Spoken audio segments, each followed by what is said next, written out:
Halo teman-teman, selamat datang di channel Yopose. Terowongan bawah tanah merupakan salah satu mahakarya teknik sipil yang paling kompleks dan menantang dalam dunia konstruksi. Dari terowongan kereta bawah tanah, jalur MRT, terowongan jalan raya hingga terowongan air, semuanya membutuhkan kombinasi teknologi yang begitu canggih, perencanaan detail, dan pemahaman mendalam tentang struktur tanah.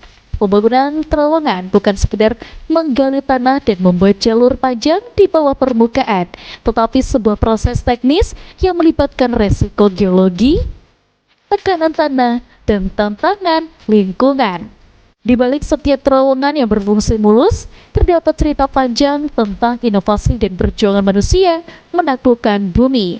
Yang pertama, memahami geologi fondasi dari setiap terowongan.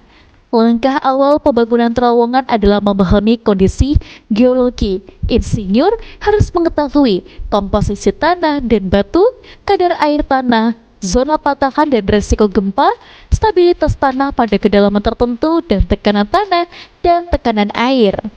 Penelitian geologi dilakukan melalui pengeboran sampel, pemetaan geofisika, serta uji laboratorium. Hasil penelitian menentukan metode penggalian, jenis peralatan, dan desain struktur terowongan.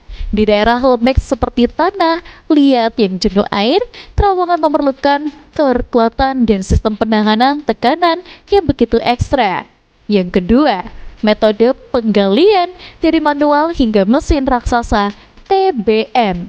Ada beberapa metode utama dalam pembangunan terowongan dan masing-masing dipilih berdasarkan kondisi lapangan.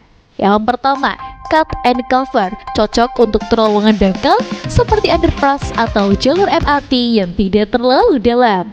Yang kedua, drill and blast, memasang bahan peledak lalu meledakkannya secara terkontrol. Setelah itu, dilakukan pengangkutan material dan pemasangan perkuatan sementara. Yang ketiga, NATM, New Austrian Tunneling Method. Metode ini mengandalkan sifat tanah batu sebagai penahan alami, dan setelah digali, terowongan diperkuat dengan beton semprot. Yang ketiga, sistem penopang terowongan fondasi di dalam bumi. Setelah digali, terowongan membutuhkan sistem penopang agar tidak roboh. Sistem tersebut meliputi shotcrete semen disemprotkan ke dinding terowongan untuk memberikan kekuatan awal, rock bolts, baut panjang yang menahan batu agar tidak lepas, serta steel ribs, rangka baja melengkung yang menopang atap terowongan. Yang keempat, mengatasi tantangan air tanah. Air tanah adalah musuh utama dalam pembangunan terowongan.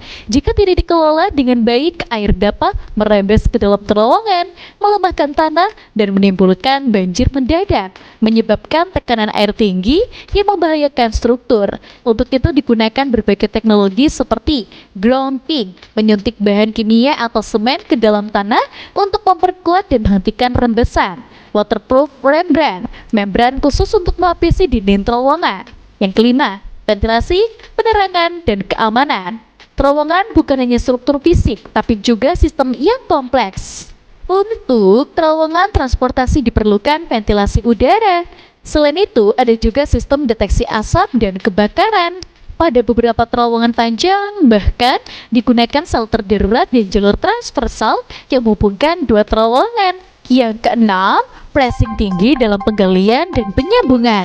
Salah satu tantangan terbesar adalah memastikan bahwa dua ujung terowongan yang digali dari sisi berbeda bertemu tepat di tengah. Kesalahan 1 derajat saja dapat membuat jalur melenceng dan beberapa meter.